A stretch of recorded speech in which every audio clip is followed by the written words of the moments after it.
Hey there, does the internet scare you? It scares me sometimes.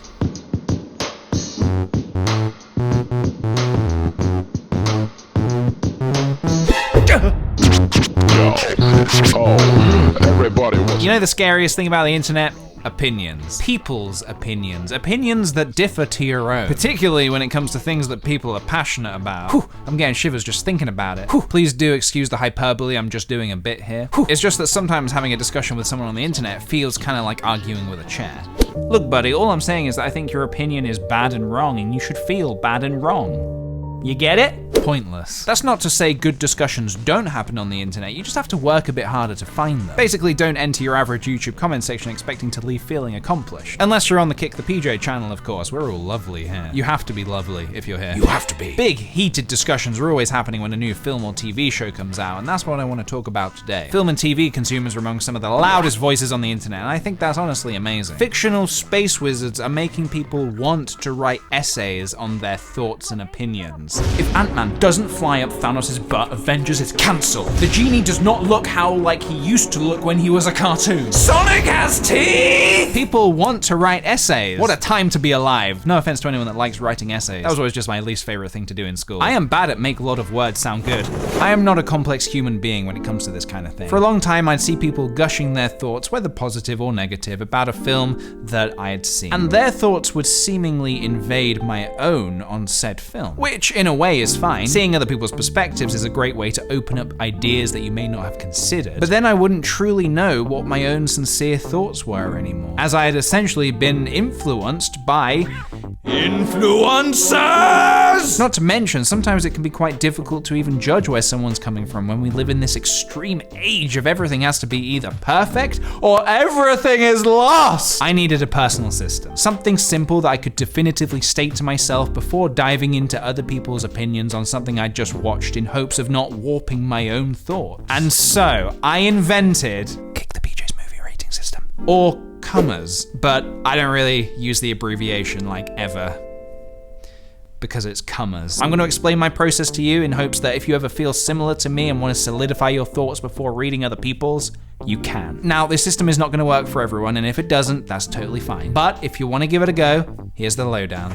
The golden rule of my system is that you're advised against overindulging in movie teasers and trailers. This may sound harsh, but the less you know about what you're going into, the better the system works. Also, film trailers are a whole nother beast anyway. They're designed to play on your expectations and often advertise a completely different film to you anyway, which sometimes can be good, but sometimes it's bad. It's a gray area, just don't watch trailers. For example, when I went to see Get Out back in 2017, I didn't watch the trailer at all. I heard it was directed by Jordan Peele. I'm a fan of him as a comedian, so I was like, hell yeah, I want to see his directorial debut. Now, I do understand cinema prices are going up, so not everybody has the luxury of going in blind. People want to know what they're getting themselves in for before they spend their money. And I totally respect that, but I find if you can go in blind, it definitely helps. I'm actually really glad that I didn't see the trailer to Get Out before I'd seen the film, because I watched the trailer after I'd watched the film out of curiosity, and I thought, wow, I'm glad I didn't watch that before the film. That just kind of shows everything. And for a psychological thriller horror film with all sorts of amazing twists and turns, you don't want to be sitting there thinking, okay, that shot from the trailer hasn't happened yet, so I know this character is perfectly safe right now, which would completely take the tension out of certain scenes.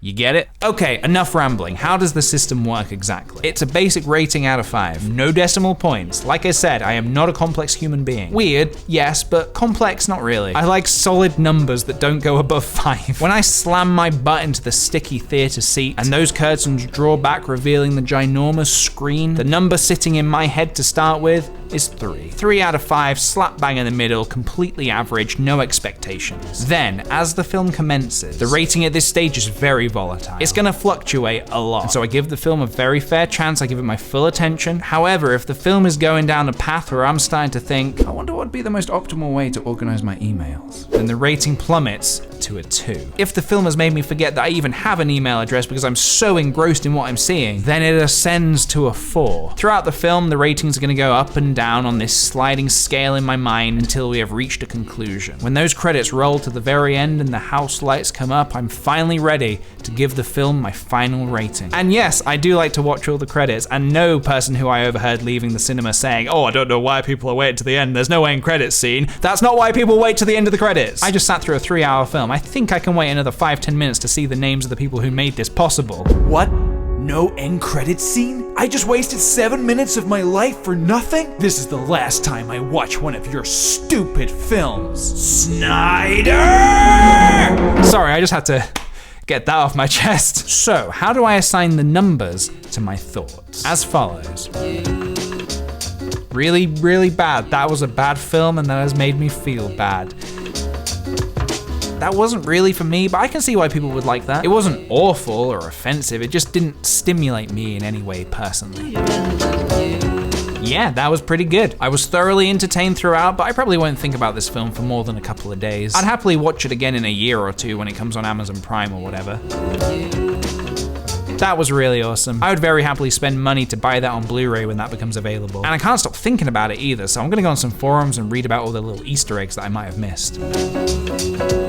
I loved that. Oh man, I had an absolute blast. I was constantly engaged and the film was clearly made with a lot of love. And although I know I'm gonna buy that as soon as that becomes available, I kinda need to see that again, like, right now.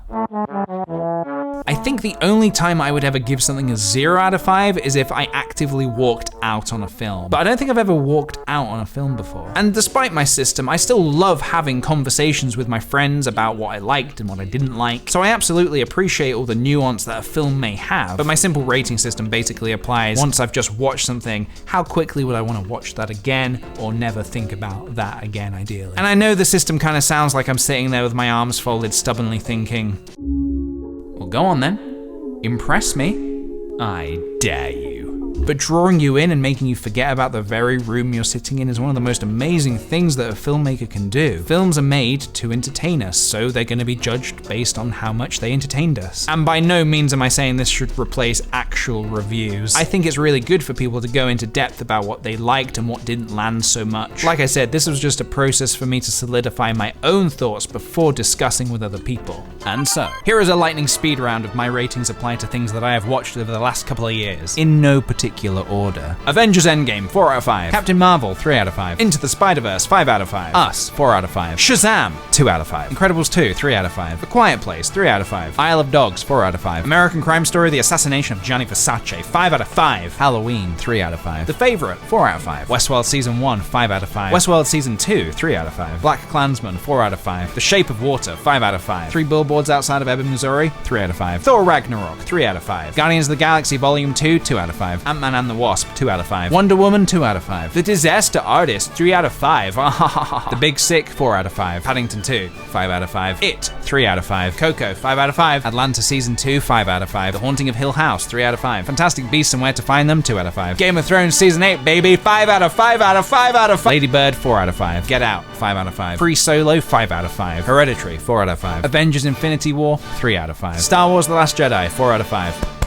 Okay, I know that I just dropped a bomb of ratings on you. Some of them may surprise you, some of them you may disagree with, and some you might think, yeah, that's fairly accurate with my own thoughts. But that's the thing. If you rate any of those films different to me, then that's totally fine. Everyone experiences things in different ways and has different levels of enjoyment, and honestly, that is what makes us human and individual, and it's quite magnificent. Please remember, if someone has the opposite reaction to a film as you, if they hate a film you love, that's not a personal attack. It's honestly just taste. Please let me know in the comments below how you would rate some movies you've seen using the KickThePj movie rating system. Thank you very much for watching this video, everybody. I hope you enjoyed it. Please give it a thumbs up if you did. I wanted to let you know that I'm currently having a spring sale over at KickThePj.com, so if you want to pick up some rad products all made by myself at cheaper prices, then head on over to KickThePj.com to pick up some products today or tomorrow. It's going to be on for a couple of weeks still. Cool. Thank you very much for watching. Stay rad, everybody, and I'll see you in the next video. I'm going to go get a haircut because I would rate this one a 1 out of 5. Bye!